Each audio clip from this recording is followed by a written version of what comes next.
A lost child cried, "My mama's in the canyon."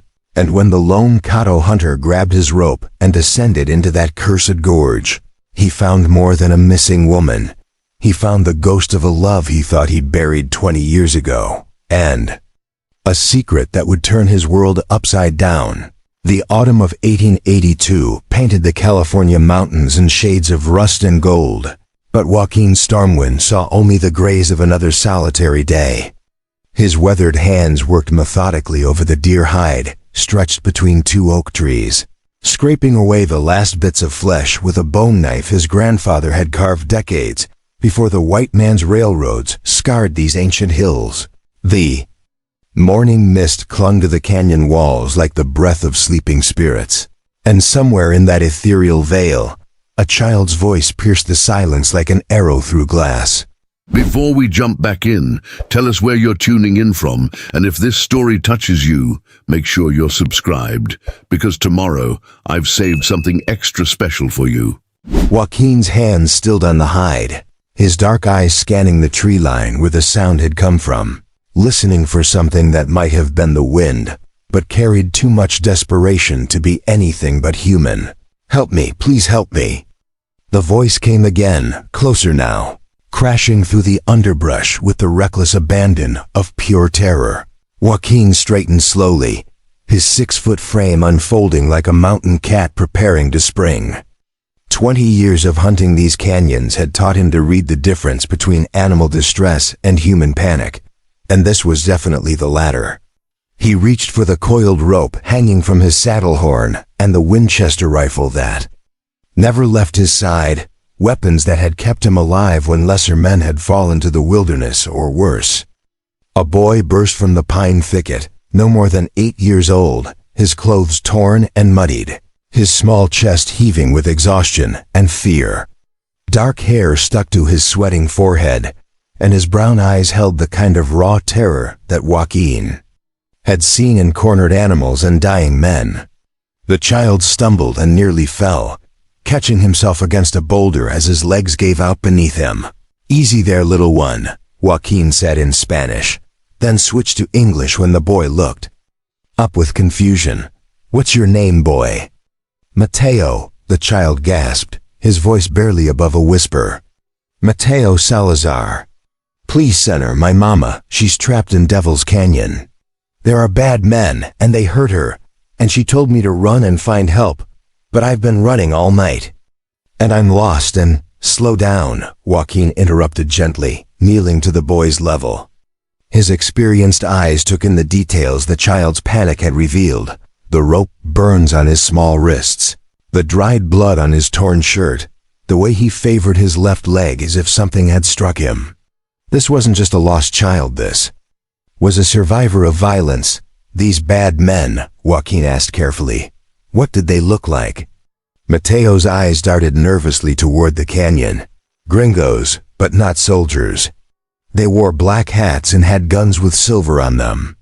The one with the scar on his face, he said Mama had something that belonged to his boss, but Mama said she didn't know what he was talking about.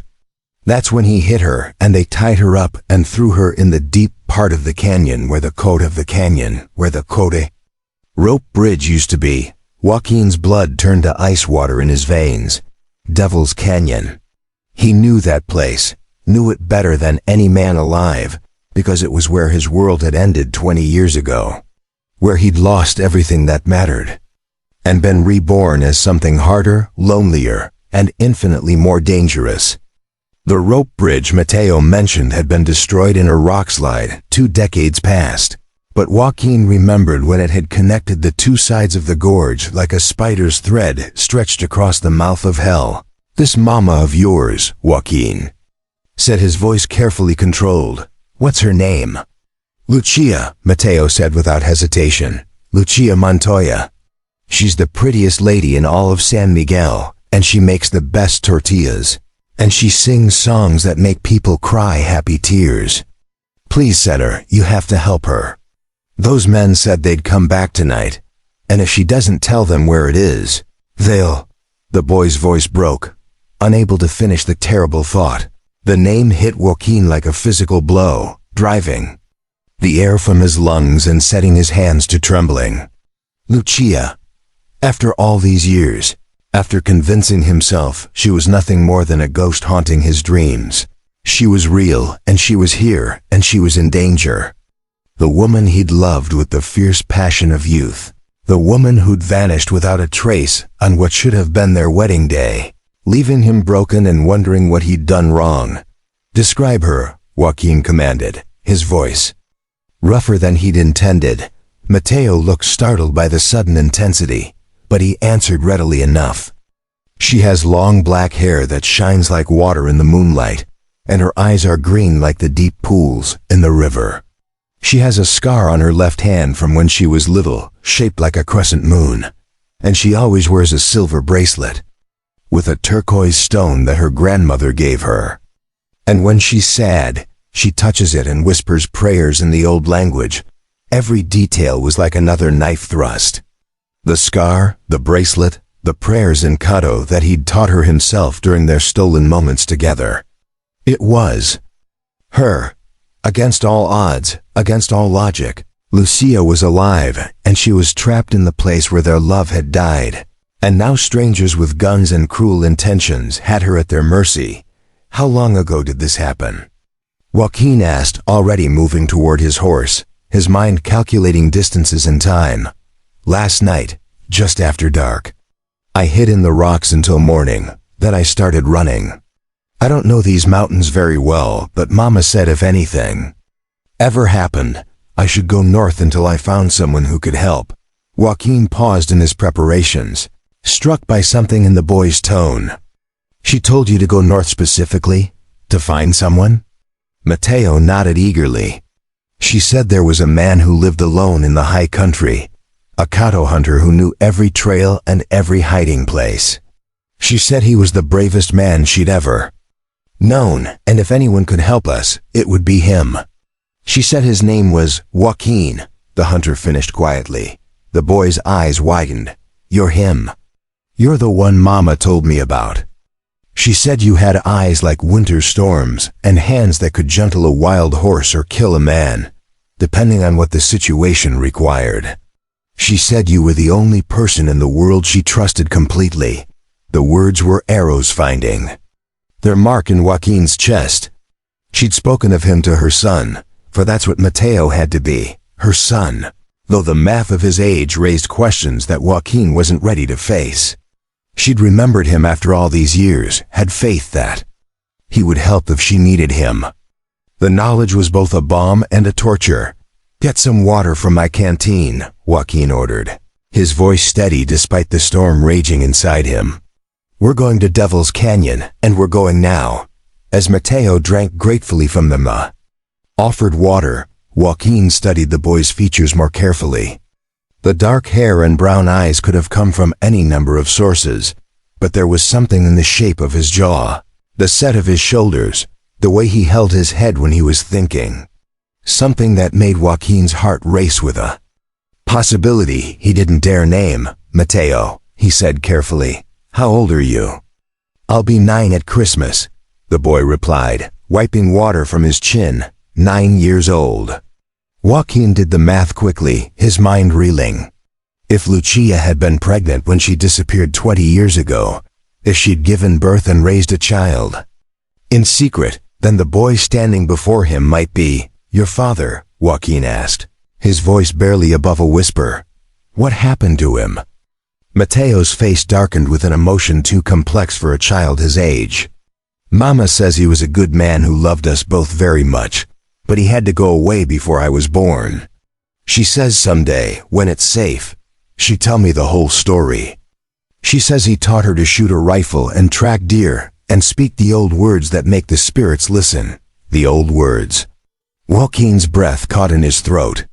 He'd taught Lucia those prayers, those sacred phrases his grandmother had passed down through generations of Cahto hunters. If she'd shared them with her son, if she'd kept that connection to their time together. We need to move, Joaquin said abruptly, swinging up onto his horse's back and extending a hand to help Mateo mount behind him. Preparing and narrating this story took us a lot of time, so if you are enjoying it, subscribe to our channel. It means a lot to us now. Back to the story. Devil's Canyon is a hard day's ride from here, and if those men are coming back tonight, we don't have time to waste. As they rode through the forest, following game trails that hadn't seen a white man's boots in decades, Joaquin's mind wandered back to that terrible day 20 years ago.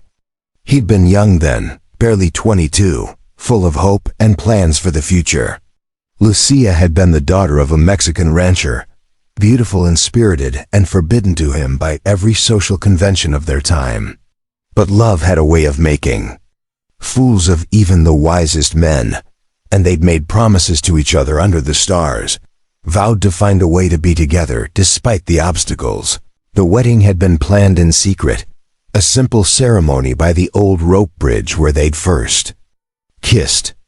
Joaquin had arrived at dawn with a bouquet of wildflowers and a ring carved from turquoise, his heart full of dreams. But she never came. Hours passed, then days, then weeks. Her father claimed she'd run off with a traveling merchant, but Joaquin knew better. Lucia would never have left without a word, never have broken their promises so completely. Senor Joaquin. Mateo's voice broke into his dark memories. Are you really going to save my mama? Yes, Joaquin replied without hesitation, the word carrying the weight of 20 years of regret and longing. I'm going to save her, or die trying. The terrain grew rougher as they climbed toward the high country, the forest giving way to rocky slopes and narrow ledges that required all of Joaquin's skill to navigate safely. His horse, a sure-footed Mustang named Thunder, picked his way carefully over loose shale and around fallen boulders, ears constantly swiveling to catch any sound that might signal danger. Tell me about these men who took your mother, Joaquin said as they paused to rest the horse beside a mountain stream. Did you recognize any of them? Had you seen them before? Mateo shook his head. No, but they knew things about Mama that strangers shouldn't know. They knew about the bracelet, and they knew she sometimes went to the old chapel to light candles for people who died. They said their boss had been looking for her for a long time. A chill ran down Joaquin's spine. Someone had been hunting Lucia, tracking her movements, learning her habits. This wasn't a random attack, it was a calculated operation by people with resources and patience. But what could they want from a woman who'd lived quietly in a small village for years? What secret was worth this much effort? Did your mother ever mention being afraid of anyone? Did she ever act like she was hiding from something? The boy considered this seriously. Sometimes she would get scared when strangers came to the village. She'd make me stay inside, and she'd watch them from behind the curtains until they left. And she never liked it when people asked too many questions about where we came from before San Miguel. She'd change the subject or find an excuse to leave. They were getting close to Devil's Canyon now, the familiar landmarks of Joaquin's youth appearing like ghosts from a half-remembered dream. The twisted pine that looked like a dancer frozen in mid-leap. The boulder shaped like a sleeping bear. The narrow pass where he'd once ambushed a mountain lion that had been stalking his grandfather's horses. Every mile brought more memories, more pain, more determination to face whatever waited for them in that cursed gorge. As the sun reached its zenith, they crested the final ridge, and Devil's Canyon spread out below them like a wound in the earth. The gorge was perhaps 200 feet across at its widest point, with sheer walls that dropped into shadows so deep they might have led to the center of the world. On the far side, barely visible through the afternoon haze, stood the remains of the old anchor points where the rope bridge had once been secured. There, Mateo whispered, pointing to a spot halfway down the eastern wall where a narrow ledge was barely visible. That's where they put Mama. See that dark place? There's a cave there, and they tied her up inside. Joaquin studied the terrain with a hunter's eye, calculating angles and distances, looking for the safest route down the treacherous cliff face. It would be dangerous, potentially fatal if He made a mistake, but he'd climbed worse walls in his younger days. The real challenge would be getting back up with an injured woman in tow. "Listen to me carefully, Mateo," Joaquin said, dismounting and beginning to check his gear. "I'm going down there to get your mother, but you're going to stay here with Thunder. If something goes wrong, if those men come back before I return, you take the horse and ride north until you reach the old mining camp. There's a man there named Charlie Bent who'll take care of you. I want to come with you." Mateo protested, his young face set with determination. "She's my mama, and that's exactly why you're staying here," Joaquin replied firmly. "If I fall, if something happens to me, she's going to need you alive and safe, not lying broken at the bottom of a canyon. This is not a request, boy. This is an order." The harsh tone brooked no argument, and Mateo nodded reluctantly. Joaquin felt a stab of guilt for speaking so roughly to the child, but there was no time for gentle persuasion. Every minute they delayed was another minute Lucia spent in the hands of her captors, another chance for those men to return and finish whatever dark business had brought them here. Joaquin secured his rope to the sturdiest tree he could find, tested the knots twice, then began his descent into Devil's Canyon. The rock face was treacherous, offering few handholds and fewer places to rest, but his body remembered the rhythms of the climb even after 20 years. Down he went, one careful placement at a time, until the sounds from above faded and he was alone with the whisper of wind through stone and the distant cry of a hawk circling somewhere in the vast blue sky. The ledge was narrower than it had appeared from above, barely wide enough for a man to stand safely, and the cave mouth was little more than a crack in the rock face. But as Joaquin approached, he heard something that made his heart leap, the soft sound of a woman humming, a melody he recognized from their time together 2 decades ago. She was alive, she was conscious, and she was singing the same song she'd sung when they'd laid together under the stars and planned their impossible future. Joaquin pressed himself against the cold stone wall, his heart hammering against his ribs as the familiar melody drifted from the cave like a voice from beyond. The grave. 20 years had passed since he'd heard that song. 20 years of trying to forget the woman who'd sung it while braiding wildflowers into her hair by the light of a campfire, now suspended on a ledge hundreds of feet above the canyon floor. He was about to come face to face with either Lucia Montoya or the cruelest ghost the mountains had ever conjured. He edged closer to the cave mouth, his rope secured to a sturdy outcropping, every muscle coiled and ready for whatever he might find inside. The opening was barely wide enough for a man to squeeze through sideways, a natural fissure in the cliff face that extended back into darkness. The humming stopped abruptly, replaced by the sound of someone moving cautiously in the shadows. "Who's there?" came a voice that sent lightning through Joaquin's veins. It was her, older now, roughened by years and hardship, but unmistakably the voice that had whispered his name in passion and called out to him in dreams for 2 decades. "Lucia," he said quietly, not trusting himself to speak louder. "It's Joaquin." The silence that followed stretched like a bowstring pulled to its breaking point. Then came the sound of rope scraping against stone, and a woman's voice, cracked with disbelief and something that might have been joy or terror, or both. "That's impossible. Joaquin is dead. They told me he was dead. Who told you that?" Joaquin demanded, squeezing through the cave opening with his rifle ready, though he couldn't imagine pointing it at anything in this sacred space where the past had suddenly blazed back to life. The cave was larger inside than the entrance suggested, a natural chamber carved by centuries of wind and water. Shafts of sunlight filtered through cracks in the ceiling, illuminating the figure huddled against the far wall. She was bound hand and foot with rough hemp rope, her dark hair hanging in tangles around a face that was older, thinner, marked by years of worry and hardship, but still beautiful enough to stop his breath. Her green eyes, those impossible green eyes that had haunted his dreams, stared at him with an expression of wonder and terror. "Joaquin?"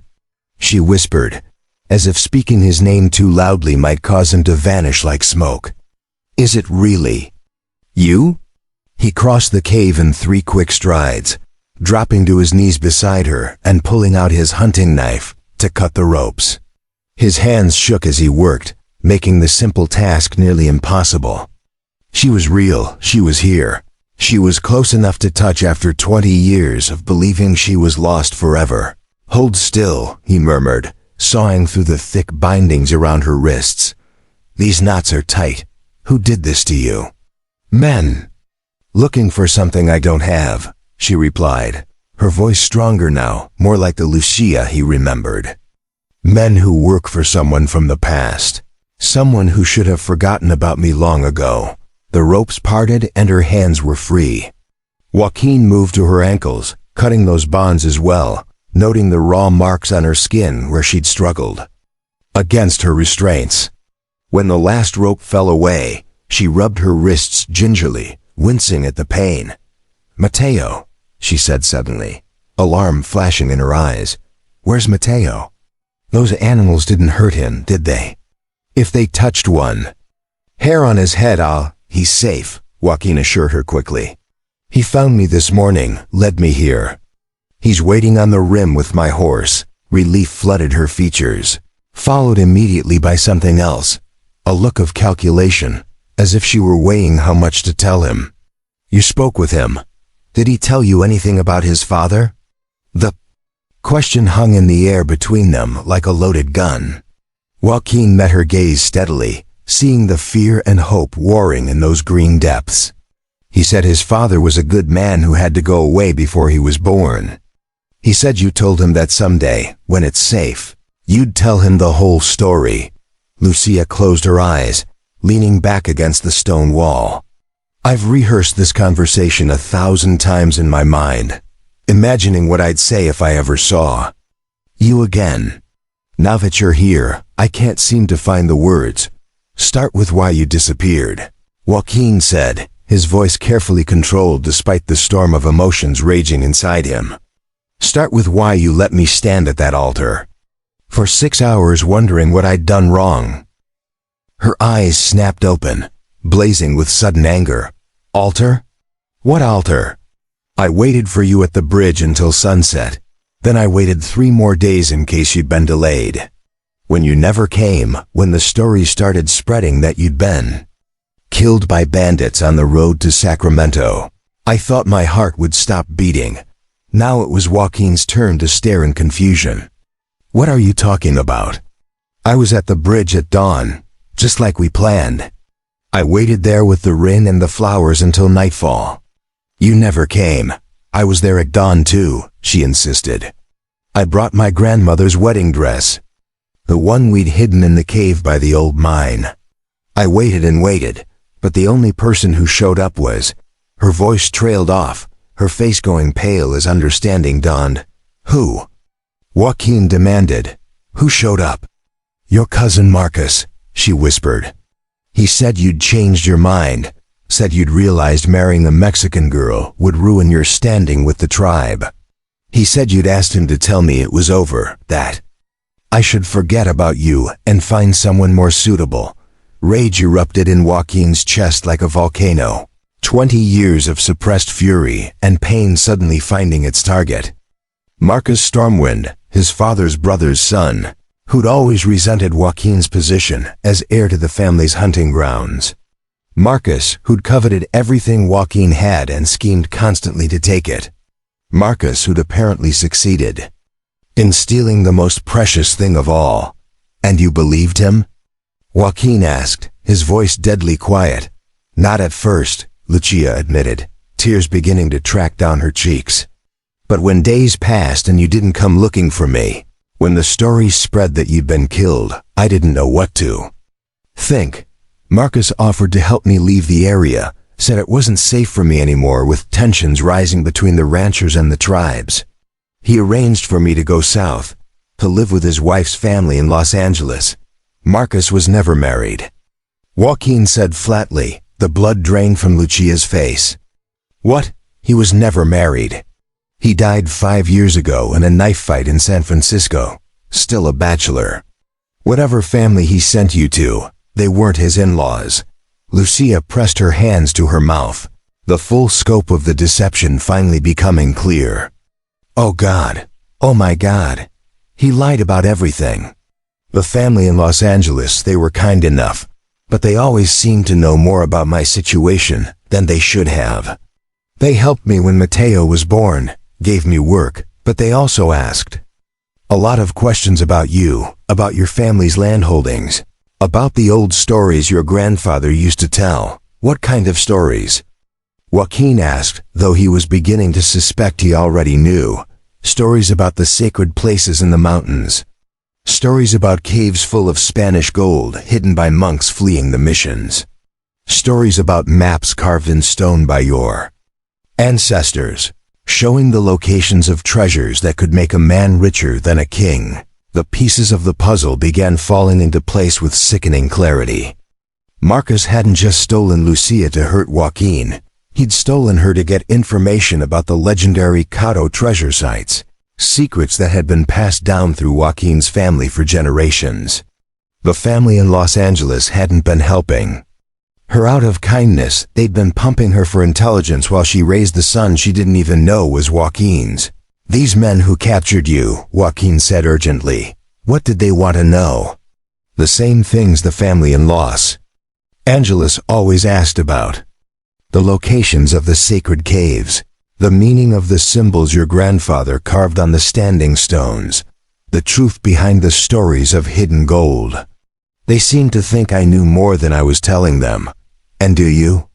Joaquin asked. Lucia hesitated, then reached under her torn blouse to pull out a small leather pouch that had been hidden against her skin. When we were together, you told me things, showed me places, taught me to read the old markings.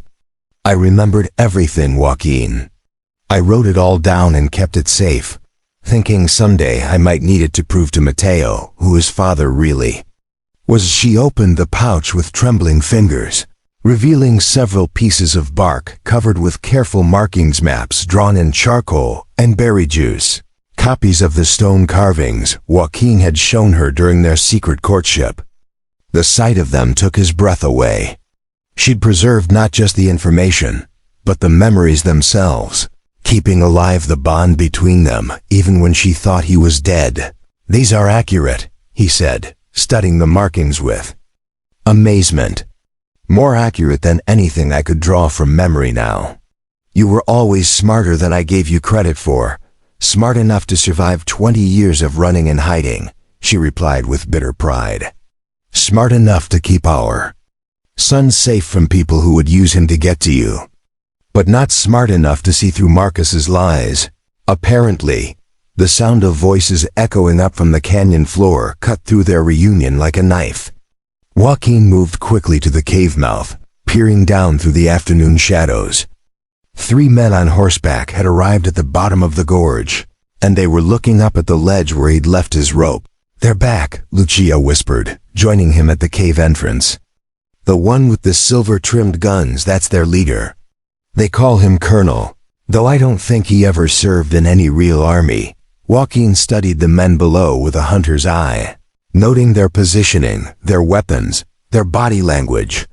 The leader was a tall man with graying hair and the bearing of someone accustomed to command. His companions looked like professional gunmen, hard-faced and alert, scanning the canyon walls with the systematic thoroughness of experienced killers. There's no way up from down there, the colonel called, his voice echoing off the stone walls. But we know you're up there, Stormwind. We've been tracking your family for 20 years, and we're not leaving without what we came for. How do they know who I am? Joaquin whispered to Lucia. Marcus must have told them, she replied grimly. Before he died, he probably sold everything he knew to the highest bidder.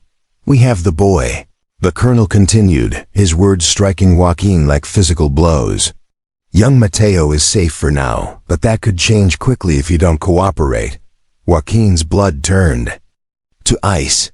They had Mateo. Somehow, impossibly, they'd gotten past his defenses and taken the child. His mind raced through the possibilities. Had there been a 4th man he hadn't seen? Had they circled around while he was in the cave? Or had Mateo, young and frightened and wanting to help his mother, disobeyed orders and tried to follow him? Down! Prove it, Joaquin shouted back, though his heart was already sinking with the certainty that they weren't bluffing. A moment later, a small figure was pushed into view at the bottom of the canyon. Even at this distance, there was no mistaking Mateo's dark hair and torn clothing. The boy's hands were bound behind his back, and one of the gunmen held a pistol pressed against his head. "Mama!" Mateo's voice drifted up from below, thin and frightened but still defiant. "Don't give them anything. Whatever they want, it's not worth it." Lucia made a sound like a wounded animal, starting toward the cave mouth, as if she could somehow leap the 200 feet that separated her from her son. Joaquin caught her arm, holding her back from the certain death that waited at the end of such a fall. "Think, Lucia," he said urgently. "Think like the woman who survived 20 years of running. If we give them what they want, they'll kill us all anyway. Our only chance is to be smarter than they are. They have my son," she said, her voice breaking. "They have our son." The words hung between them, finally spoken aloud after 20 years of silence. Our son, the child Joaquin had never known existed. The boy who carried his blood and his legacy without even knowing his father's name. The revelation should have been the greatest joy of his life, but instead, it felt like another weight added to an already unbearable burden. "You have 1 hour," the colonel called up to them. 1 hour to bring us the maps and any other information about the treasure sites. If you're not down here by then, the boy dies, and we start hunting for other members of your family. We know about your sister in Oregon, Stormwind. We know about your uncle in Colorado. How many of them have to die before you see reason?" Joaquin closed his eyes, feeling the trap closing around him with the inexorable weight of an avalanche. They'd done their research, these men. They knew about his scattered relatives, knew how to apply pressure where it would hurt most. Even if he managed to save Mateo and Lucia, there would be others at risk, innocents who didn't even know they were part of this deadly game. "There has to be another way," Lucia said desperately. "Some way to save him without giving them what they want." Joaquin studied the canyon walls with desperate intensity, looking for any advantage, any tactical opportunity they might be able to exploit. The cliff face was sheer in most places, offering few routes up or down. The men below had positioned themselves well, with clear sightlines and overlapping fields of fire. It would be suicide to attempt a direct assault. But there was something else, something the men below couldn't see from their position. On the far side of the canyon, hidden behind an outcropping of rock, was the entrance to a cave system that Joaquin had explored as a boy. If memory served, those caves connected to the tunnel network that ran beneath the entire mountain range, passages carved by underground rivers and used by his ancestors for centuries as hidden travel routes. "Listen to me carefully," he said to Lucia, his mind already working through the desperate plan taking shape. "There's a way out of here, but it's dangerous, and we'll have to split up. I'm not leaving without Mateo," she said firmly. "I'm not asking you to. But I need you to trust me, the way you trusted me 20 years ago when we made our promises." By the bridge, she looked into his eyes, searching for something she must have found, because she nodded slowly. "What do you need me to do?" "Create a distraction," Joaquin said, checking his weapons and gear. "In exactly 30 minutes, start talking to them. Tell them you're willing to negotiate, that you need time to retrieve the maps from a hiding place. Keep them focused on you, keep them talking. Where will you be?" "Getting our son back," Joaquin replied grimly. "There's a cave system on the far side of the canyon that connects to tunnels running under the entire mountain. If I can reach it without being seen, I can come up behind them. If you can reach it," Lucia repeated. "Joaquin, that's a huge if. One slip, one loose rock, and you'll fall to your death." "Then I'd better not slip," he said with a confidence he didn't entirely feel. "But if something does happen to me, If this plan fails, you give them what they want. The treasure isn't worth dying for. It's not about the treasure, Lucia said fiercely. It's about 20 years of lies, 20 years of stolen time. It's about Marcus and his conspirators thinking they could manipulate our lives like we were pieces on a chessboard. It's about making sure our son grows up free, not looking over his shoulder for the rest of his life. Joaquin reached out and touched her face gently, his calloused fingers tracing the line of her cheek as if memorizing it. I've loved you for 20 years, even when I thought you were dead. I've carried you in my heart through every hunt, every lonely night, every moment when I wondered if life was worth living. I'm not losing you again, and I'm not losing the son I never knew I had. 15 minutes. The colonel's voice drifted up from below. 15 minutes, and then we start cutting pieces off the boy. The casual cruelty in his tone made Joaquin's vision blur with rage. These men weren't just treasure hunters. They were monsters who treated human life as a commodity to be bargained with. The thought of them touching his son, of causing pain to the child who'd inherited Lucia's courage and his own stubborn determination, filled him with a killing fury that was almost frightening in its intensity. Stay strong, he whispered to Lucia, pressing a quick kiss to her forehead. Keep them talking, and when you hear gunfire, get ready to move fast. He slipped out of the cave and began working his way along the narrow ledge, moving with the careful precision of a man who'd spent his life in dangerous places. The rock face was treacherous, offering few handholds, but Joaquin had climbed worse walls in his youth. What he hadn't done was attempt such a climb with a rifle, pistol, knife, and enough ammunition to fight a small war, all while racing against a deadline that could cost his son's life. Behind him, he heard Lucia's voice calling down to the men below, strong and clear despite the impossible circumstances. I'll make a deal with you, but I want to see my son first. I want proof that he's unharmed. The boy is fine for now, came the colonel's reply.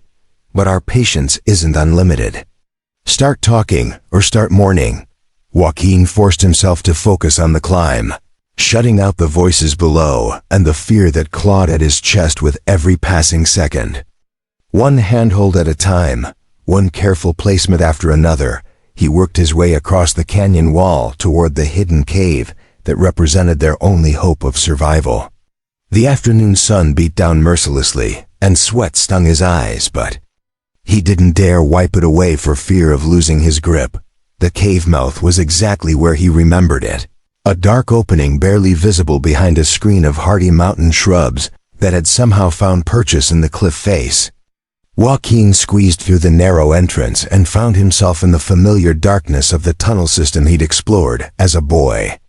The air was cool and damp, carrying the scent of deep water and ancient stone. He moved quickly through the passages, his memory guiding him through twists and turns that led steadily downward toward the canyon floor. These tunnels had been carved by centuries of flowing water, smoothed and shaped into a network that connected dozens of caves throughout the mountain range. His grandfather had brought him here as a child, teaching him the secret ways that had allowed their people to move unseen through their ancestral lands. 20 minutes later, Joaquin emerged from a hidden opening behind a jumble of boulders at the base of the canyon, less than 50 yards from where the three gunmen held his son. He could see Mateo clearly now, bound and frightened, but still showing the kind of courage that made Joaquin's heart swell with fierce pride. The boy was his father's son, no doubt about that. The colonel was still talking to Lucia, his voice echoing off the canyon walls as he outlined his demands and threats. His two companions flanked him, their attention focused upward on the cave where they believed their primary targets were trapped. None of them were watching their back trail, confident that the sheer walls of the canyon protected them from any surprise attack. It was a mistake that would cost them everything. Joaquin crouched behind the boulder field, his Winchester cradled in steady hands as he studied his targets with the cold calculation of a predator. The three gunmen had positioned themselves poorly, grouped too close together with their backs to the only cover in the canyon floor. They were city killers, men accustomed to back alley murders and barroom executions, not wilderness warfare, where every shadow could hide death and every sound carried meaning. The colonel stood closest to Mateo, one gloved hand resting on the boy's shoulder in a gesture that might have looked protective to a casual observer, but was clearly a threat. His silver-trimmed pistols caught the afternoon light, expensive weapons that spoke of a man who valued appearance over practicality. The other two gunmen flanked him, their attention split between watching the cave above and scanning the canyon walls for any sign of movement. "Time's running short, Mrs. Montoya," the colonel called up to Lucia, his voice carrying the lazy confidence of a man who believed he held all the cards. "My patience has limits, and your son's well-being depends on how quickly you decide to cooperate." Joaquin counted heartbeats, measuring distances and angles with the instinctive precision of a hunter who had never missed when lives depended on his shot. 50 yards to the nearest gunman, 60 to the colonel, 45 to the third man who was nervously fingering his rifle. The wind was calm, the light good, and his targets were stationary. Under normal circumstances, it would be 3 easy shots, but these weren't normal circumstances. Mateo was standing directly in front of the colonel, and any missed shot or ricochet could kill the boy Joaquin was risking everything to save. He needed a different approach, something that would scatter his enemies and give him the tactical advantage without endangering his son. The solution came to him as he remembered his grandfather's teachings about warfare in the sacred places. The old warrior had fought Apache raiders in these very canyons, using the mountain's own voice against his enemies. Sound could be a weapon in the right hands, confusion more deadly than bullets when properly applied. Joaquin reached into his gear and pulled out a handful of small stones, each one carefully selected for weight and size. He'd used this technique before while hunting elk, creating false sounds to drive game toward waiting arrows. Now he would use it to drive men toward waiting death. He threw the first stone high and hard, sending it clattering against the canyon wall 50 feet to his left. The sound echoed and multiplied, bouncing off the stone surfaces until it sounded like a small rock slide. All 3 gunmen spun toward the noise, weapons raised, suddenly aware that their position might not be as secure as they'd assumed. "Johnson, check that out," the colonel ordered, his casual confidence beginning to crack. "And keep your eyes open. These mountains have a way of hiding surprises." The man called Johnson moved cautiously toward the source of the sound, his rifle sweeping back and forth as he tried to penetrate the shadows between the boulders. Joaquin waited until he was 30 feet away from his companions, isolated and vulnerable, before throwing a second stone in the opposite direction. "What the hell?" Johnson muttered, spinning back toward the new sound. "Colonel, something ain't right here. Sounds like we got company." "Just echoes," the colonel replied, but his hand had moved to his pistol. "These canyons play tricks on the mind. Stay focused on the mission." Joaquin smiled grimly. The seeds of doubt had been planted, and now it was time to harvest the chaos they would grow into.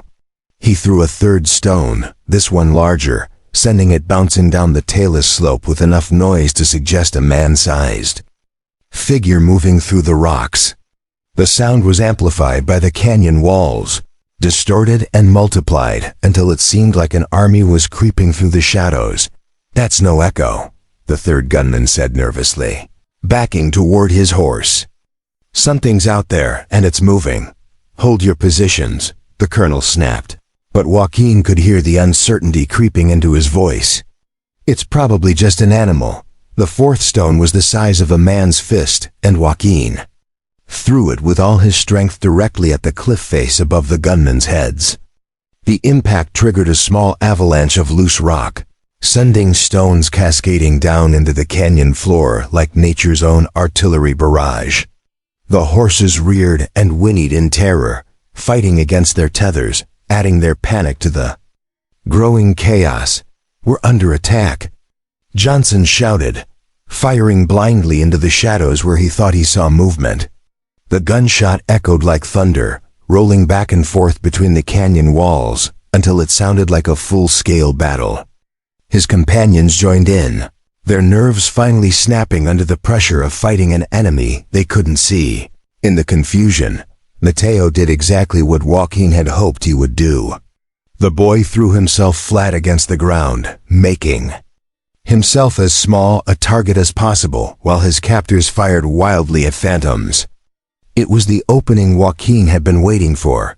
He rose from behind the boulders like an avenging spirit, his Winchester speaking with deadly precision. The first shot took Johnson's center mass, spinning him around and dropping him into the rocky debris. The second shot shattered the third gunman's rifle stock, sending splinters flying and leaving the man scrambling for his sidearm.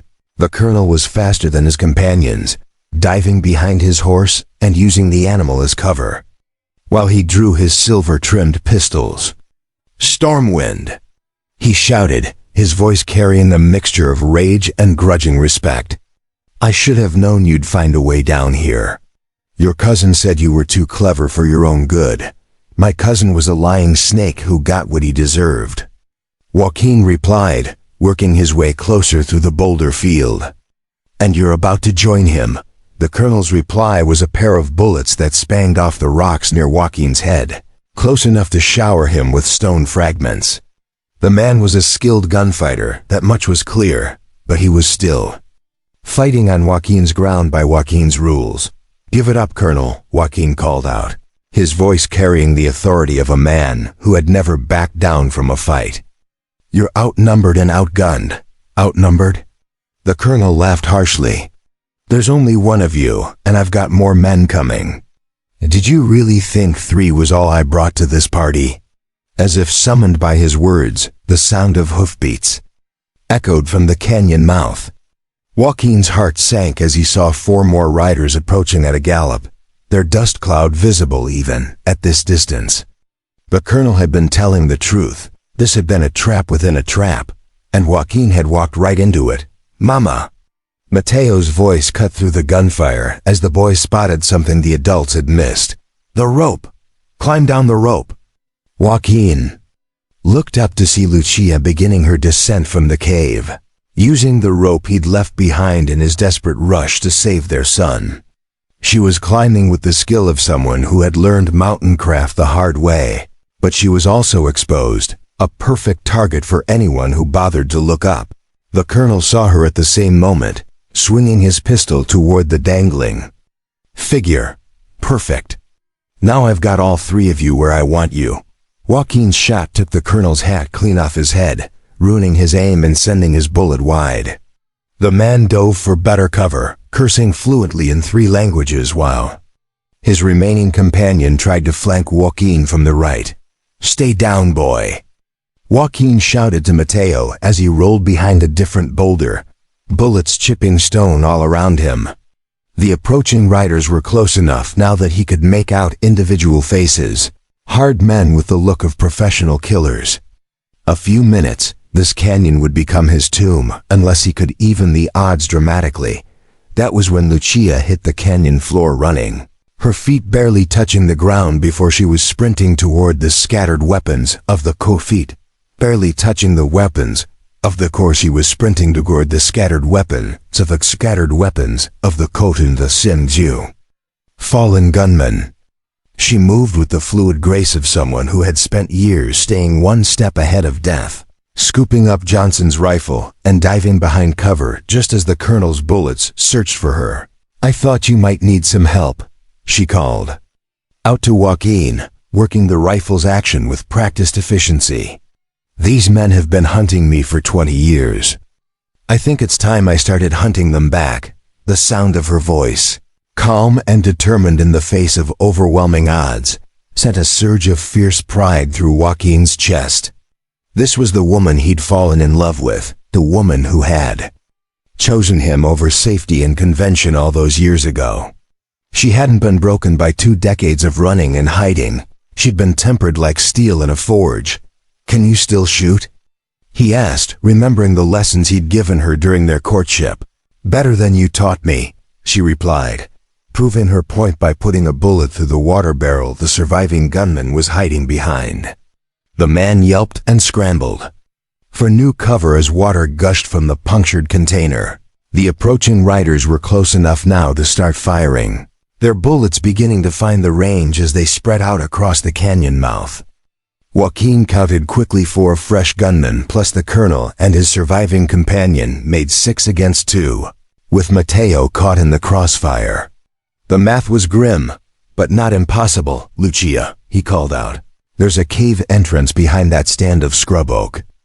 Can you reach it with the boy? Not without drawing fire away from it, she replied.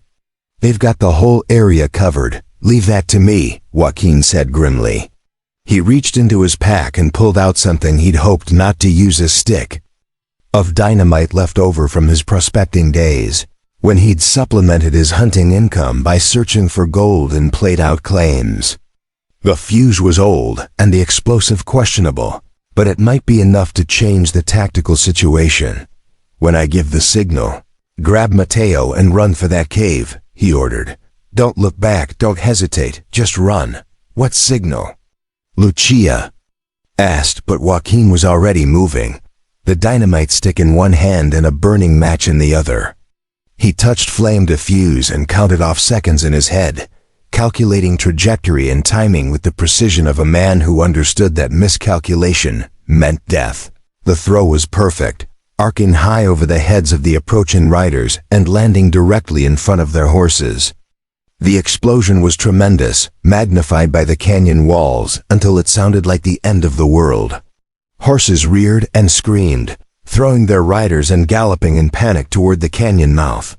A cloud of dust and debris rose like a brown curtain, obscuring vision and turning day into twilight. Now! Joaquin shouted, and Lucia was already moving, grabbing Mateo's hand and sprinting toward the cave entrance through the chaos of the explosion's aftermath. Bullets whined around them, fired blind through the dust cloud by men who could no longer see their targets clearly. Joaquin provided covering fire, working his Winchester like an extension of his will, sending carefully aimed shots toward muzzle flashes and shadows in the swirling debris. One of the thrown riders cried out and went down, clutching his shoulder. Another's horse collided with a boulder, pinning its rider beneath several 100 pounds of terrified horseflesh. But the colonel was still dangerous, still deadly, and he'd figured out what Joaquin was trying to do. He emerged from the dust cloud like an avenging demon, both pistols blazing as he charged toward the cave where Lucia and Mateo had taken shelter. You want them, you go through me, Joaquin said quietly, stepping into the colonel's path with his rifle raised. The two men faced each other across 30 feet of open ground, while the dust settled around them like the curtain falling on a stage play. Gladly, the colonel replied, his silver-trimmed guns catching what light filtered through the haze. I've been looking forward to this moment for 20 years. They fired simultaneously, 2 shots echoing as one in the enclosed space of the canyon. Joaquin felt something burn across his ribs, hot and sharp, but his own bullet found its mark. The colonel staggered, looking down in surprise at the spreading red stain on his shirt front. Impossible, he wheezed, raising his guns for another shot. I never miss. You just did, Joaquin replied, working his rifle's action. But before he could fire again, the colonel's legs gave out and he pitched forward into the rocky debris, his weapons clattering away into the shadows. The remaining gunmen, seeing their leader fall and facing an enemy who seemed to command the very mountains themselves, broke and ran. They gathered up what wounded they could carry and retreated toward the canyon mouth, leaving behind their dead and their mission in their haste to escape the place that had become a killing ground. Joaquin stood in the settling dust, blood trickling from the graze along his ribs, watching his enemies flee like shadows before the dawn. The canyon was quiet now, except for the distant sound of hoofbeats fading into the wilderness and the closer sound of his own labored breathing. Joaquin! Lucia's voice called from the cave entrance, filled with concern and relief. Are you hurt? Nothing that won't heal, he replied, though the bullet burn felt like someone had drawn a red-hot poker across his side. "Is Mateo all right?" "I'm fine, Papa," came the boy's voice, and the word hit Joaquin harder than any bullet ever could. Papa. His son was calling him Papa, accepting him with the simple faith of childhood, despite having known him for less than a day. Lucia emerged from the cave with Mateo beside her, both of them dirty and shaken, but miraculously unharmed. She ran to Joaquin, her hands immediately going to his wounded side, her touch gentle, but sure as she examined the bullet graze. "It's not deep," she said with relief. "But we need to clean it and bind it properly. Wounds in this climate can turn septic quickly." "Later," Joaquin said, though he was grateful for her concern. "Right now we need to get out of this canyon before more of them show up." The colonel mentioned reinforcements, and I don't want to test whether he was bluffing. "Where can we go?" Mateo asked, his young voice trying to sound brave despite the fear that still lingered in his eyes. Those men knew about Mama's hiding places. They knew about the village. They seemed to know everything. "Not everything," Joaquin said, looking up at the canyon walls where his rope still dangled from the cave entrance. "There are places in these mountains that no outsider has ever seen, places known only to my people. We'll be safe there while we figure out our next move."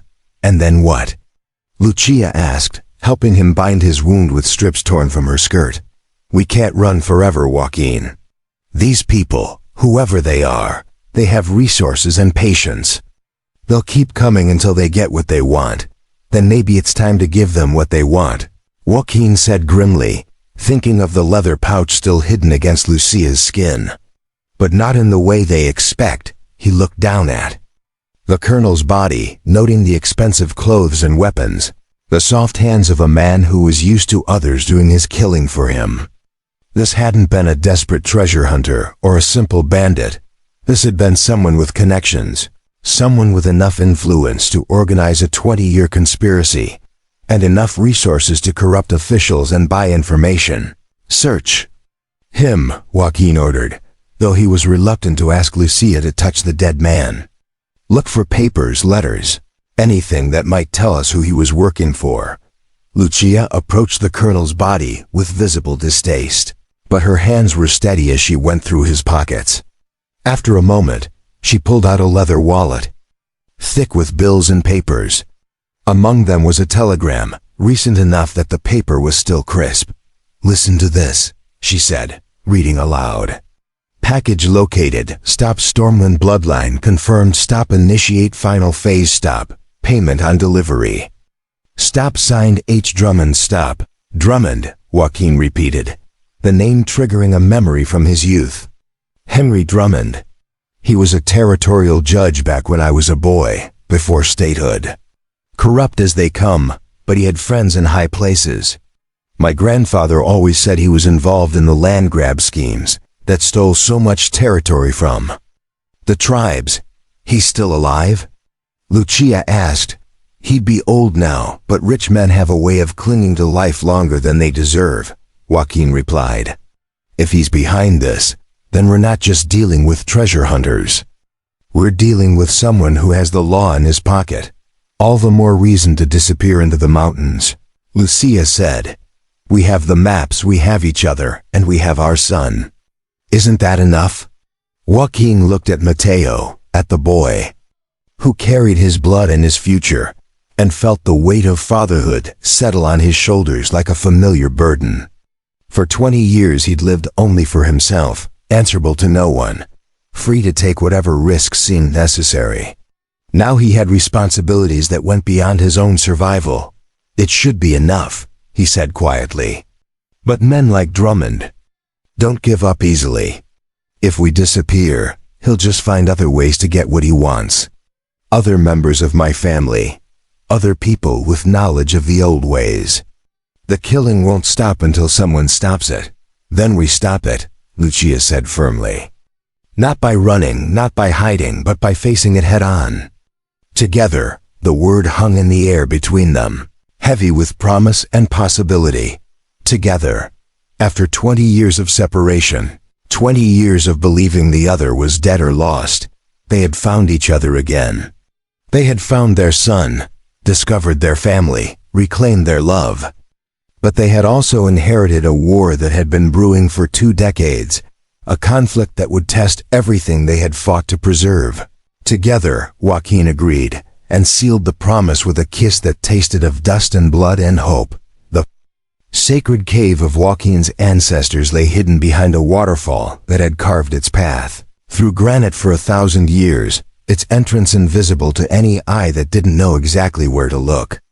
As the 3 fugitives slipped through the curtain of falling water, they entered a world that time had forgotten. Ancient paintings covered the walls, depicting hunts and ceremonies from an age when the Cahto ruled these mountains without challenge. From any outsider, Mateo gasped in wonder at the sight, his young eyes wide as he took in the painted figures of warriors and shamans that seemed to dance in the flickering light of Joaquin's torch. "Did you really live here once, Papa?" The word still sent a shock through Joaquin's system every time he heard it, a mixture of joy and terror at the responsibility it represented. "My great-grandfather's time," he replied, guiding them deeper into the cave system. "When the Spanish first came to these mountains, our people would retreat to places like this, waiting for the storms to pass. But the storms never really passed, did they?" Lucia observed, running her fingers along the ancient artwork. "They just changed shape." The cave extended far back into the mountain, a natural fortress with multiple chambers and hidden passages that connected to the underground river system. Joaquin had used to escape Devil's Canyon. In the largest chamber, someone had long ago carved stone seats around a fire pit, creating a council chamber where important decisions could be made in safety. "We'll be safe here for now," Joaquin said, building a small fire from wood that had been stored in the cave for decades. "But we can't stay forever. Drummond's men will be searching every known hideout, and eventually they'll find this place too. Then we don't wait for them to find us," Lucia said, settling onto one of the stone seats with Mateo beside her. "We take the fight to them. But first, we need to understand exactly what we're fighting." She pulled out the leather pouch containing the map she'd preserved for 20 years, spreading the bark sheets carefully on the flat stone surface near the fire. In the dancing light, the ancient symbols seemed to move and shift, telling stories of hidden wealth and sacred places that few living men could read. "These locations," Joaquin said, studying the markings with his enhanced understanding of the old knowledge, "they're not just treasure sites. They're the heart of everything my people held sacred. The burial caves of our greatest chiefs, the ceremonial sites where we communed with the spirits, the hidden valleys were our medicine. Men gathered the plants that could heal or kill. And Drummond wants to destroy all of that for gold?" Mateo asked, his young voice filled with outrage. "Worse than that," Joaquin replied grimly. "He wants to control it. A man who holds the sacred sites holds power over the spirits themselves, or so the old stories say.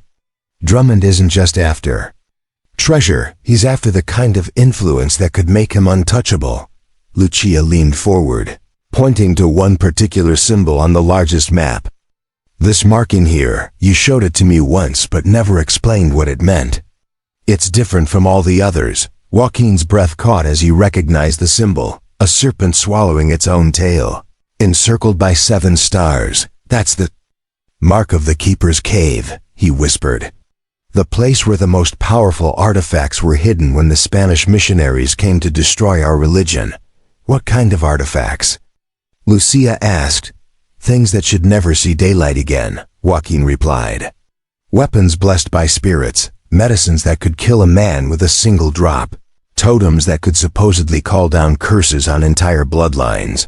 My grandfather said they were buried so deep that only the earth itself could find them again."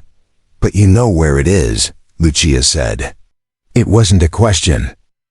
"I know where it's supposed to be," Joaquin corrected. "But knowing and finding are 2 different things. The cave moves, according to the legends. It appears only to those who have the proper bloodline and the proper need. Like now, Mateo sighed quietly. We have the bloodline, and we definitely have the need. The wisdom in the boy's words struck Joaquin like a physical blow.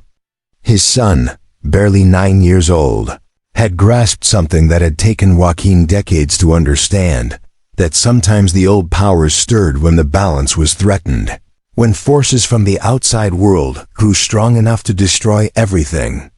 The ancestors had protected, even if we could find it, Joaquin said.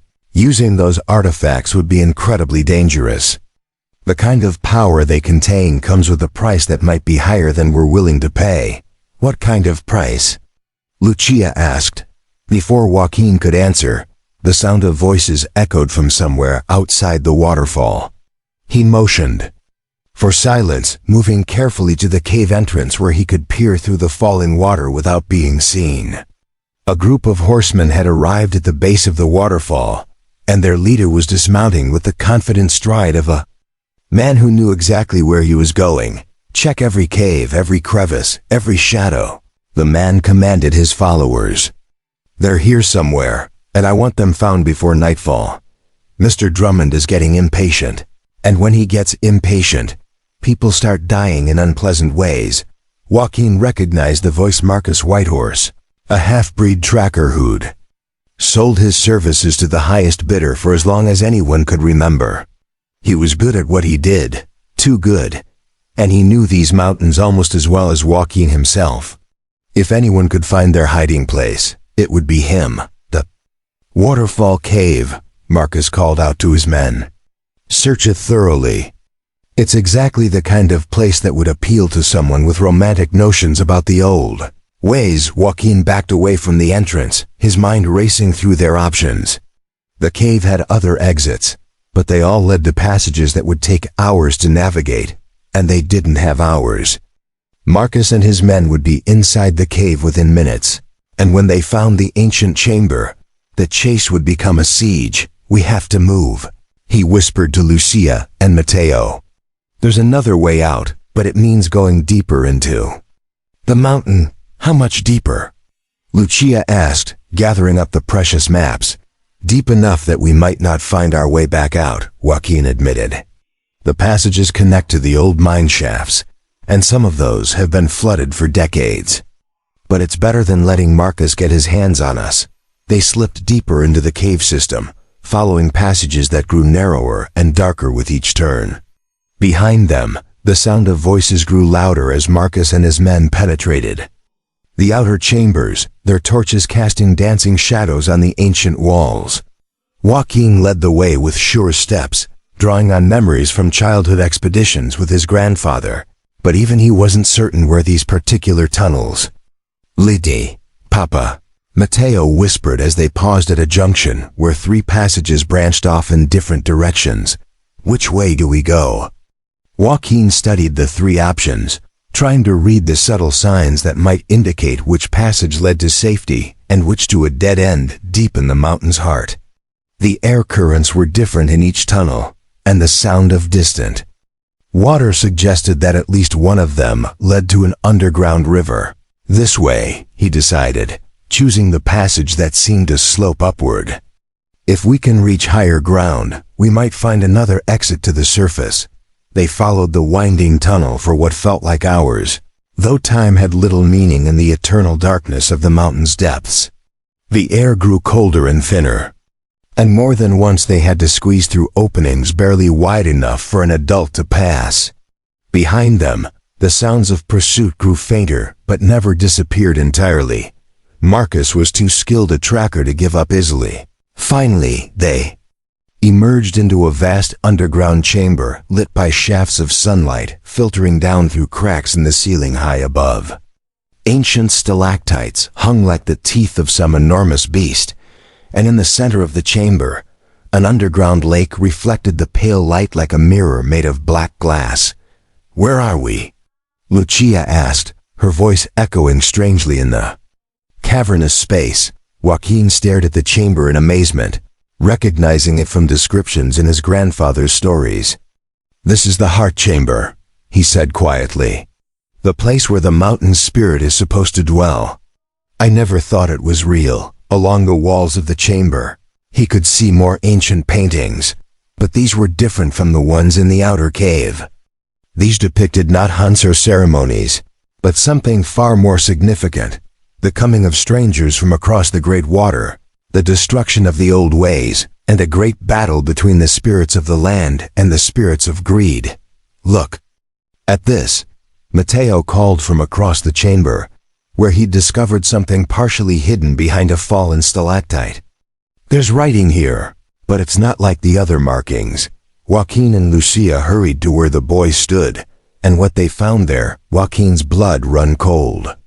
Carved into the stone wall in letters that were clearly European rather than Native American was a message in Spanish.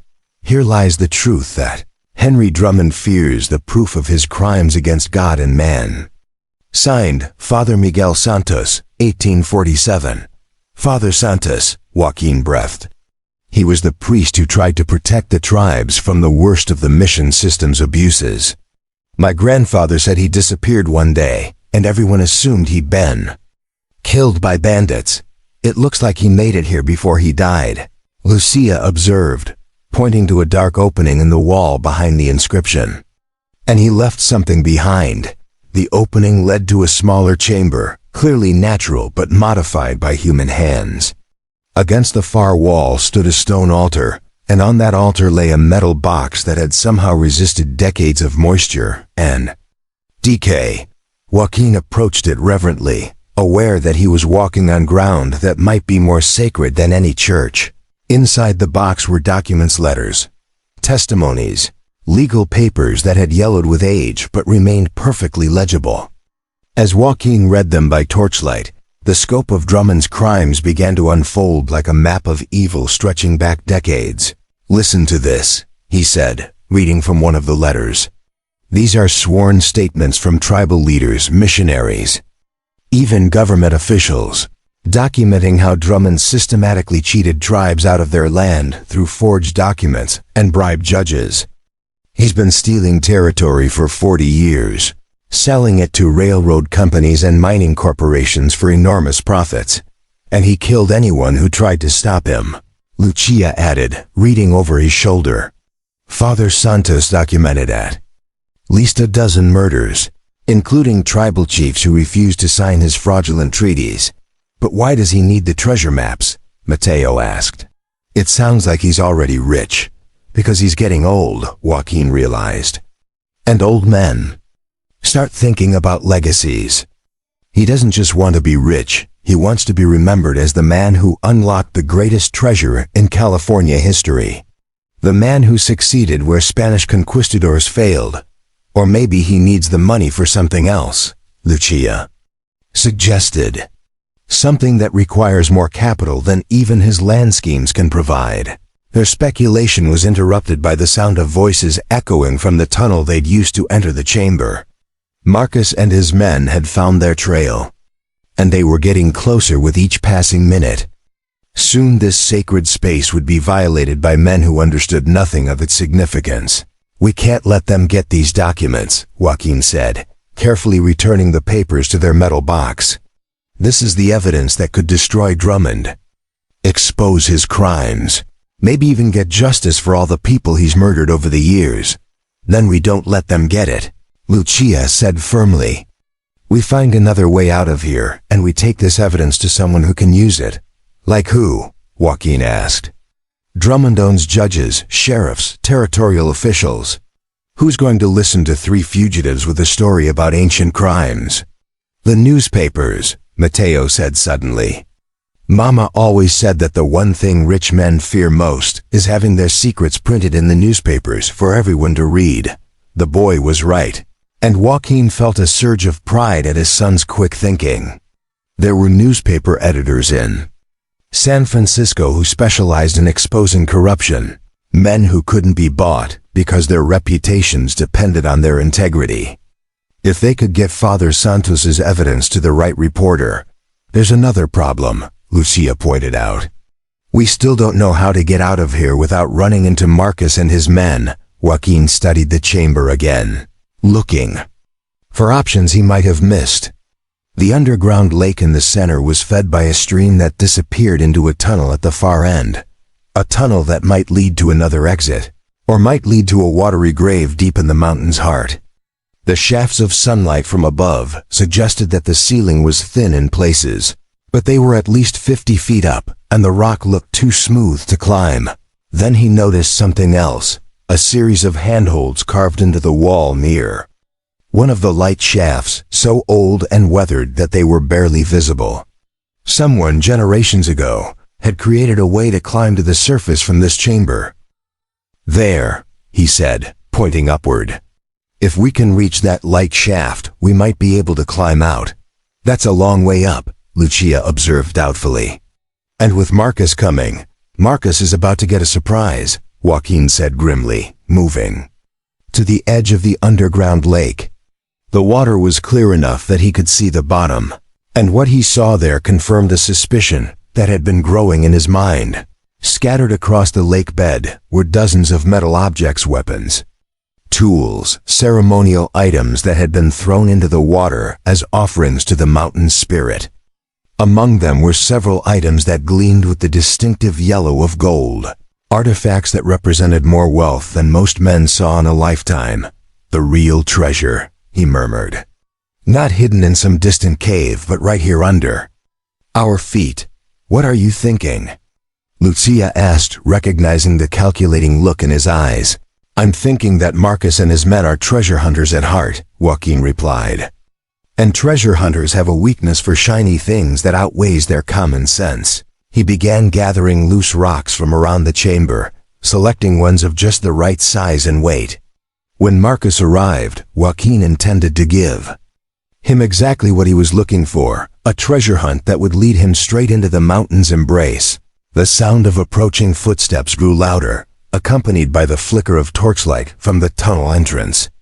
Marcus Whitehorse emerged into the chamber with 3 armed men behind him, their weapons drawn and their eyes scanning for targets. Well, well, Marcus called out, his voice echoing in the vast space. Joaquin Stormwind, the ghost of devils. Canyon. I was starting to think you'd learn to walk through solid rock, just through the spaces between your thoughts, Joaquin replied, stepping into view with his hands apparently empty. Which admittedly doesn't take much skill, Marcus laughed, but his gun never wavered. Always the clever one, weren't you? Too clever for your own good, just like your grandfather. But cleverness only gets you so far when you're outnumbered. And outgunned. Is that what you think this is? Joaquin asked. A simple matter of numbers and firepower?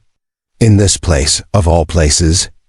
Something in his tone made Marcus hesitate, his eyes darting around the chamber as if seeing it clearly for the first time. The ancient paintings, the sacred lake, the sense of power that seemed to emanate from the very stones. This wasn't just another hiding place, and they both knew it. Mr. Drummond is offering a very generous reward for your capture, Marcus said, his voice less confident than before. Enough money to set a man up for life. All you have to do is surrender peacefully, hand over those maps, and nobody else has to get hurt. Including my family?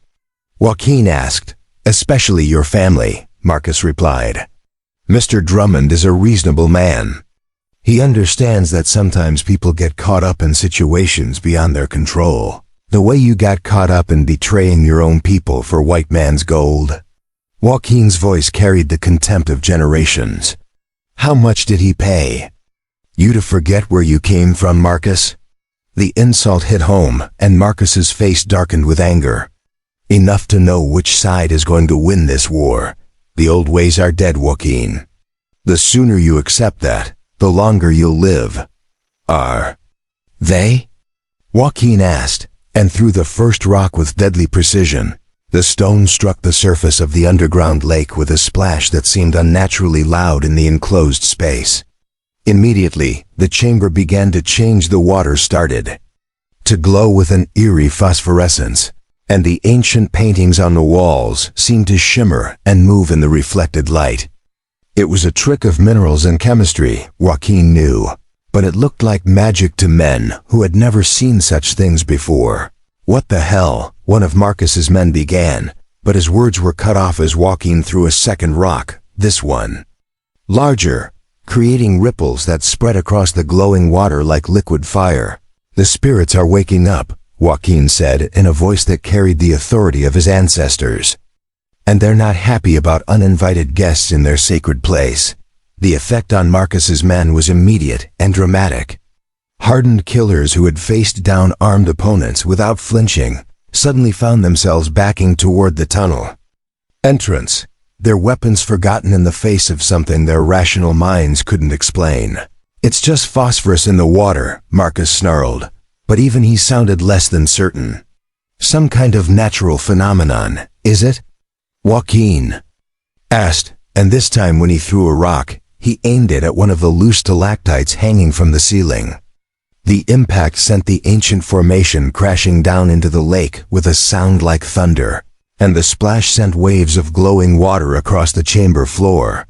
In the chaos that followed, as Marcus's men fled toward what they hoped was safety, and Marcus himself stood transfixed by the supernatural display, Joaquin grabbed Lucia and Mateo and began climbing toward the light shaft and the promise of freedom that lay beyond.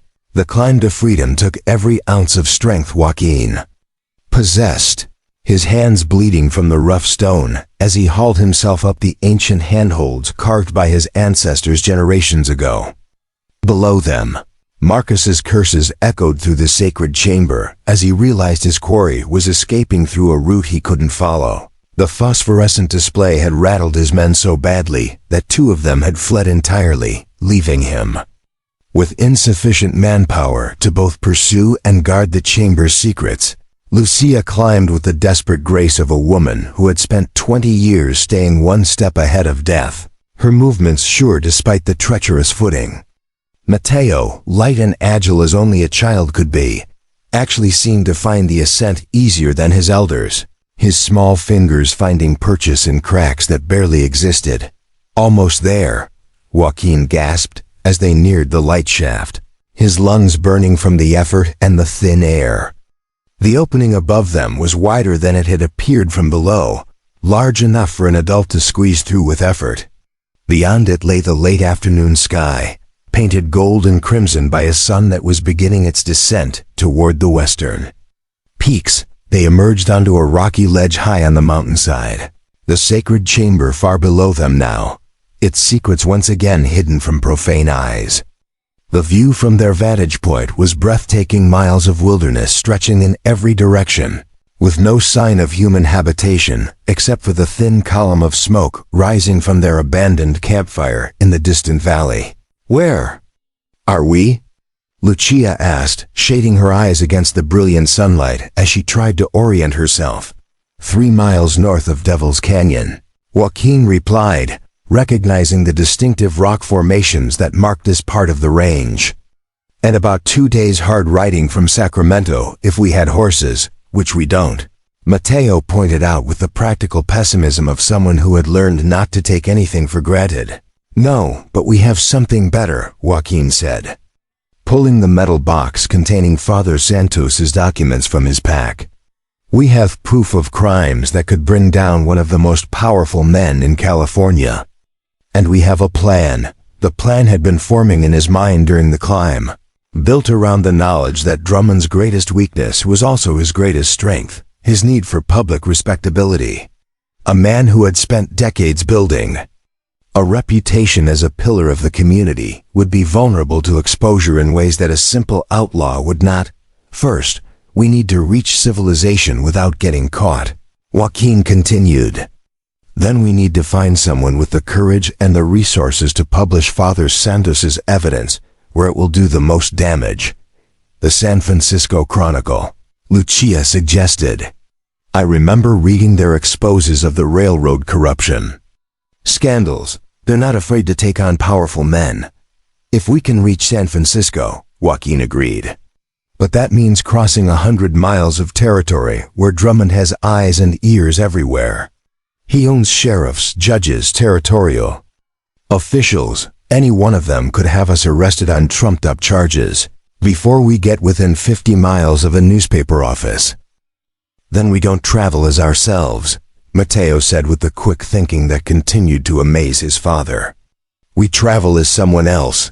The boy was right, and Joaquin felt a surge of pride at his son's strategic mind. They would need disguises, false identities, a way to move through hostile territory without attracting the kind of attention that would doom them all. There's a mining camp about 10 miles south of here, Joaquin said, remembering his grandfather's maps of the region. Placer Creek. It's a rough place, but that might work in our favor. Lots of strangers coming and going. People who mind their own business and don't ask too many questions. And what do we do when we get there? Lucia asked. We become someone else, Joaquin replied. A family of Mexican immigrants heading south to find work in the agricultural valleys. Common enough not to attract attention. Foreign enough that people won't expect us to know local gossip. The journey to Placer Creek took them across some of the most treacherous terrain in the Sierra Nevada, following game trails and creek beds that offered concealment but made progress painfully slow. They moved only during daylight hours when the risk of a fatal fall was minimized, and spent the nights huddled together for warmth in whatever shelter they could find. On the second day, they encountered their first real test. A patrol of territorial marshals was working its way up the valley below them, moving systematically from canyon to canyon in what was clearly an organized search. Joaquin counted 6 men, all well-armed and mounted, led by a figure he recognized with a chill of recognition, Deputy Marshal Wade Harrison, Drummond's personal enforcer and the man responsible for more judicial murders than anyone cared to count. They're searching every hiding place in the mountains, Lucia observed as they watched the patrol from concealment behind a stand of pine trees. How long before they find our trail? Not long, Joaquin admitted. Harrison is good at what he does, and he has enough men to cover a lot of ground quickly. We need to throw them off our scent. The solution came to him as he watched the patrol disappear into the next canyon. If they couldn't hide their trail, perhaps they could convince their pursuers that the trail led somewhere it didn't. A false trail, carefully constructed, might buy them the time they needed to reach safety. I'm going to double back, he told Lucia. Create some false signs that will lead them away from our real route. You and Mateo keep moving toward Placer Creek. I'll catch up with you before nightfall. Absolutely not, Lucia said firmly. We stay together. That's the only way this works. Listen to me, Joaquin said urgently. Harrison isn't just looking for fugitives, he's looking for an excuse to kill someone. If he catches all 3 of us together, he'll claim we resisted. Arrest and shoot us down like dogs. But if he only finds me, he'll still kill you, Lucia interrupted. And then he'll keep hunting until he finds us. Not if I give him something else to think about, Joaquin replied, his mind already working through the details of what would be an incredibly dangerous deception. Harrison is greedy, just like his boss. If I let him think I'm leading him to the treasure, he might be willing to keep me alive long enough to get what he wants. That's suicide, Lucia protested. No, it's strategy, Joaquin corrected. I know these mountains better than any of them. I can stay ahead of them for days if I have to, lead them on a chase that takes them farther and farther from your trail. By the time they realize they've been played, you'll be in San Francisco with the evidence. The argument might have continued indefinitely, but it was settled by the sound of hoofbeats echoing from the canyon below. Harrison's patrol was coming back, moving faster now, as if they had found something that excited their interest. They found our trail, Joaquin said grimly. Which means we're out of time for debate. He kissed Lucia quickly, fiercely, tasting the salt of her tears and the copper of his own fear. Then he grabbed Mateo's shoulders, looking into the boy's eyes with all the paternal love he had never been able to express. Take care of your mother, he said. And remember that you come from a long line of warriors. When the time comes, you'll know what to do. Papa, Mateo began. But Joaquin was already moving, slipping away through the trees like a ghost, leaving behind only the fading echo of his footsteps and the promise that somehow, someway, he would find them again. The false trail he laid was a masterpiece of misdirection, leading Harrison's patrol through a series of increasingly difficult terrain features that would slow their progress while maintaining the illusion that their quarry was just ahead. Joaquin used every trick his grandfather had taught him about concealing movement while creating the appearance of desperate flight. He left just enough sign to keep them interested. A scrap of cloth caught on a thorn bush here, a footprint in soft earth there, the cold ashes of a hastily extinguished fire. Each clue suggested a family on the run, making mistakes in their panic, always just one canyon ahead of their pursuers. By the time Harrison realized he had been deliberately led astray, Joaquin was 15 miles from Lucia and Mateo's real route, perched on a rocky outcropping that offered multiple escape routes and clear sight lines in all directions. Below him, the marshals milled around in frustrated confusion, their horses lathered with sweat and their tempers running short. "He's playing games with us," Harrison snarled, his voice carrying clearly in the thin mountain air. "Nobody's that good at covering their tracks by accident. Maybe we should head back," one of his men suggested. "Try to pick up the real trail." "The hell we will," Harrison replied. "Stormwind thinks he's clever, but I've been hunting men longer than he's been breathing. He's up there somewhere, watching us, probably laughing at how stupid he thinks we are." Joaquin had to admire the man's instincts. Harrison was absolutely right about being watched. And if circumstances had been different, Joaquin might have found the situation amusing.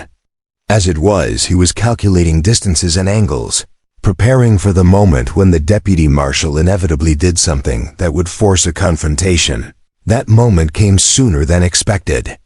One of Harrison's men, a young hothead who clearly resented being led on a futile chase through hostile terrain, made the mistake of expressing his frustrations too loudly. "This is a waste of time," the marshal complained. "We're chasing shadows, while the real criminals are getting away. Maybe if we had a leader who knew what he was doing." The gunshot echoed off the canyon walls like thunder.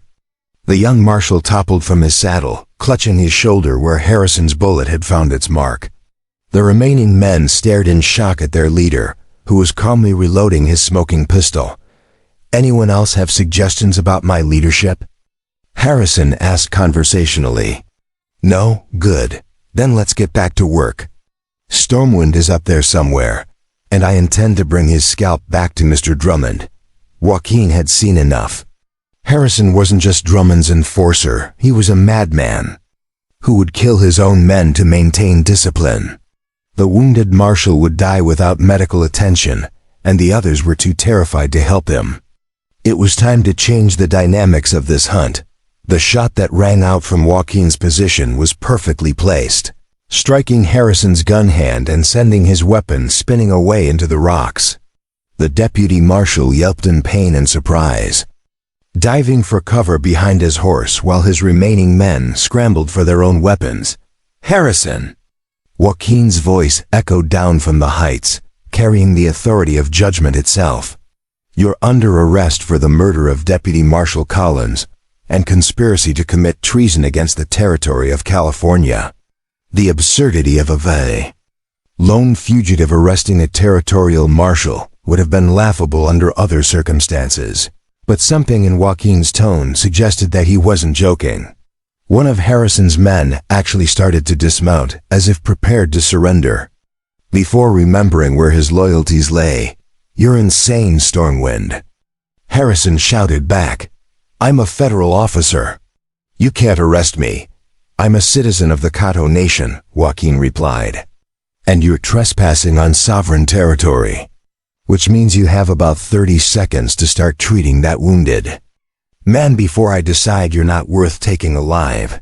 It was a bluff, but a convincing one. The territorial government's relationship with the various tribal nations was complicated and often contradictory, creating legal gray areas that smart men learned to avoid. Harrison clearly wasn't sure enough of his legal ground to call Joaquin's bluff. "Somebody help Collins," he ordered reluctantly. his wounded hand pressed against his vest to stop the bleeding. "And somebody get me a clean shot at that rock pile." But Joaquin was already moving, flowing from position to position like water finding its level, never staying in one place long enough for return fire to find him.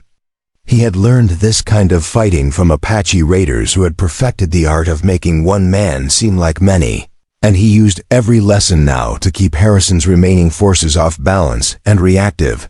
The running battle continued for hours, with Joaquin always staying just ahead of his pursuers, while making their lives miserable with precisely placed shots that destroyed equipment, wounded horses, and generally made forward progress impossible. He wasn't trying to kill them, not yet, but he was making it clear that continuing the pursuit would be expensive in ways that went far beyond simple casualties.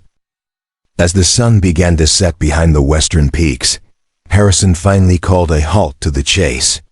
His men were exhausted, his horses were spent, and his wounded hand was making it impossible for him to maintain the aggressive leadership his reputation required. Most importantly, he was beginning to realize that he had been deliberately drawn away from more important prey. "We're going back," he announced to his remaining men. "Stormwind wants to play games in these rocks, let him. We've got bigger fish to fry." Joaquin watched from concealment as the patrol gathered their wounded and began the long ride back towards civilization. He had bought Lucia and Mateo precious time, but he had also revealed his position and capabilities in ways that would make future encounters more dangerous. Harrison now knew that he was dealing with someone who could fight as well as run, and that knowledge would make the deputy marshal more cautious, but also more ruthless. The ride to Placer Creek took Joaquin most of the night, following trails that existed more in his memory than on any map. The mining camp was exactly as he remembered it, a collection of ramshackle buildings clustered around a played-out creek bed, populated by men who had come to California chasing dreams of gold and stayed because they had nowhere else to go. He found Lucia and Mateo in the camp's only boarding house, a structure that optimistically called itself a hotel, despite having walls thin enough to hear conversations 3 rooms away. They had registered under false names and were keeping to their room, but Joaquin could see the strain of waiting in their faces. "I was beginning to think you weren't coming back," Lucia said, her relief evident as she embraced him. "I always come back," Joaquin replied, though he wasn't entirely sure he believed it himself. "What's the situation here?" "Quiet so far," Lucia reported. "But there are wanted posters with our descriptions posted at the sheriff's office and the general store. Drummond's offering $1,000 for information leading to our capture. $1,000 would be a fortune to most of these miners," Joaquin observed grimly. "We need to move fast, before someone decides we're worth the risk." They spent the rest of the night planning their route to San Francisco, using maps purchased from the general store and information gleaned from casual conversations with other travelers. The stagecoach route would be watched, the railroad stations would be monitored, and the main roads would be patrolled. Their best chance lay in following the freight wagon trails that connected the mining camps to the agricultural valleys, a slower but less obvious route that might escape Drummond's surveillance network. Dawn brought unwelcome news in the form of a dust cloud on the eastern horizon. Someone was approaching Placer Creek at speed, and given the early hour, it was unlikely to be routine traffic. Joaquin positioned himself at the window where he could observe the road while remaining hidden, his rifle ready for whatever might develop. The riders who thundered into town wore the badges of territorial marshals, but their leader was someone Joaquin had never seen before: a tall, cadaverous man with pale eyes and the bearing of someone accustomed to absolute authority. He dismounted in front of the sheriff's office with the fluid grace of a predator, and when he spoke, his voice carried the unmistakable accent of educated Eastern society. "My name is Thaddeus Crane," the man announced to the gathering crowd. "I'm here on direct orders from Territorial Governor Stanford himself. We're looking for 3 fugitives wanted in connection with the murder of federal officers, and the theft of government property. Joaquin's blood ran cold as he recognized the name. Thaddeus Crane was Drummond's chief legal counsel, the man who had turned judicial corruption into a fine art. If Crane had come personally to Placer Creek, it meant that Drummond was no longer content to rely on local enforcement. He was bringing in the heavy artillery.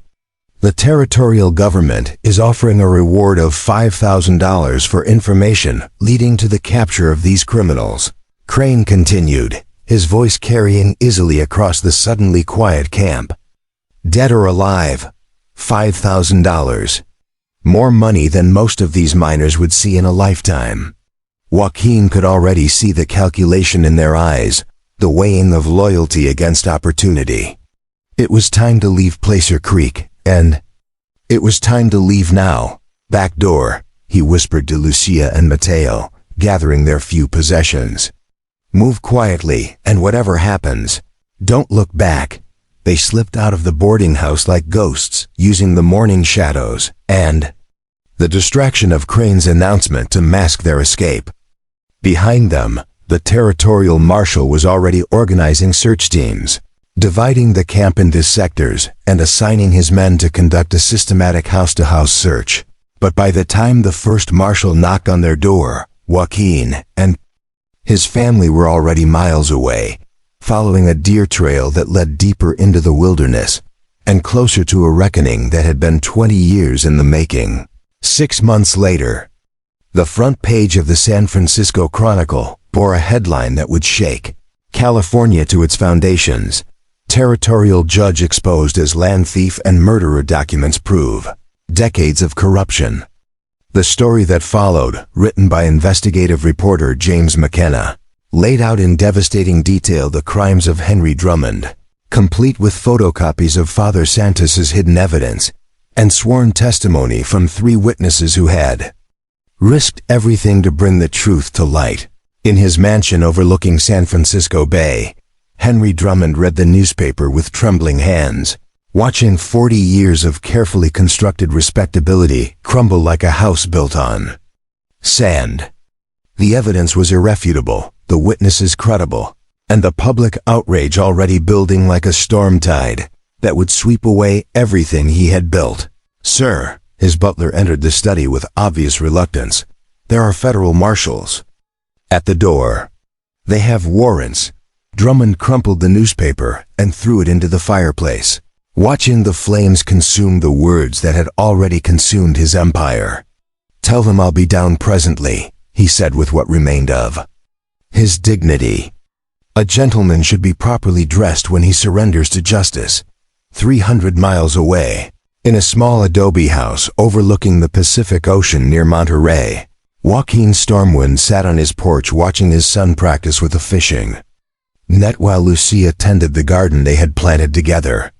The wanted posters bearing their descriptions had been quietly withdrawn after Drummond's arrest, their crimes officially reclassified as acts of civic duty in the face of corruption. Governor Stanford himself had signed the pardon, eager to distance his administration from the scandal. Papa, Mateo called out, running up from the beach with a string of silver fish. Look what I caught for dinner. Joaquin smiled, remembering his own childhood fishing expeditions with his grandfather. The boy was growing tall and strong, his natural intelligence sharpened by the lessons learned during their months as fugitives.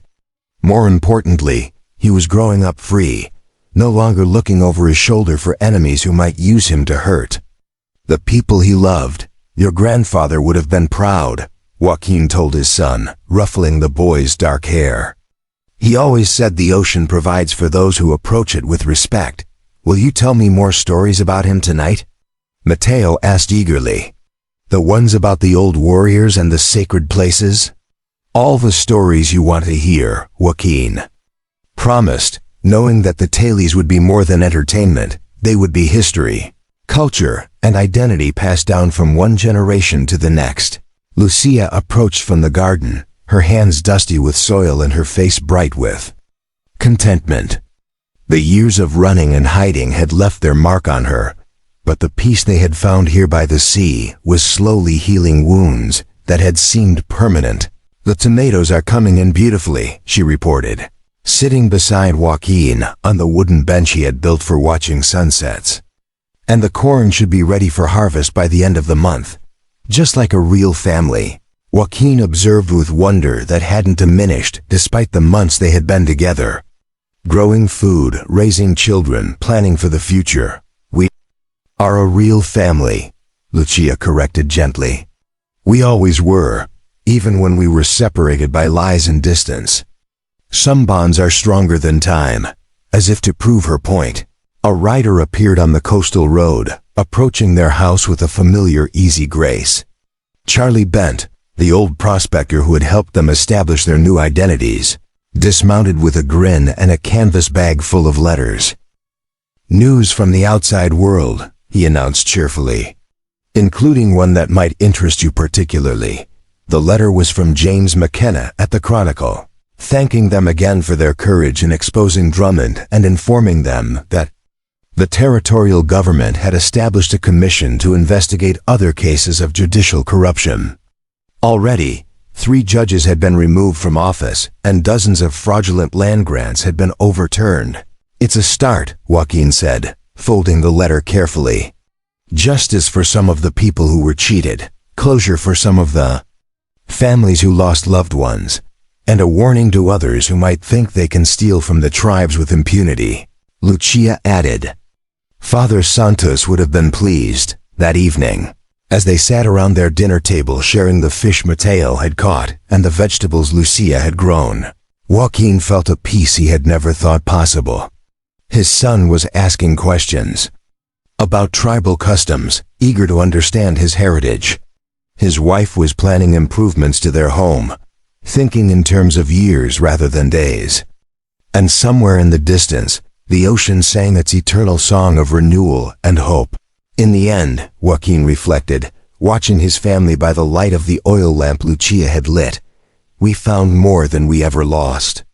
We found each other, we found justice, and we found a place where our son can grow up knowing who he is and where he comes from. What more could anyone ask for? Lucia agreed, her green eyes reflecting the lamp's warm glow. Outside, the California moon rose over waters that had witnessed the rise and fall of empires, the coming and going of countless dreams. But inside their small house, 3 people who had found their way home after 20 years of separation celebrated the simple miracle of being together, of being safe, and of being free to love without fear. The lost child had cried for help in a canyon far away, and the lone Cahto hunter had found more than he could have imagined. He had found his heart, his future, and his family, all waiting for him in the place where justice and love finally converged. Up next, you've got 2 more standout stories right on your screen. If this one hit the mark, you won't want to pass these up. Just click and check them out, and don't forget to subscribe and turn on the notification bell so you don't miss any upload from us.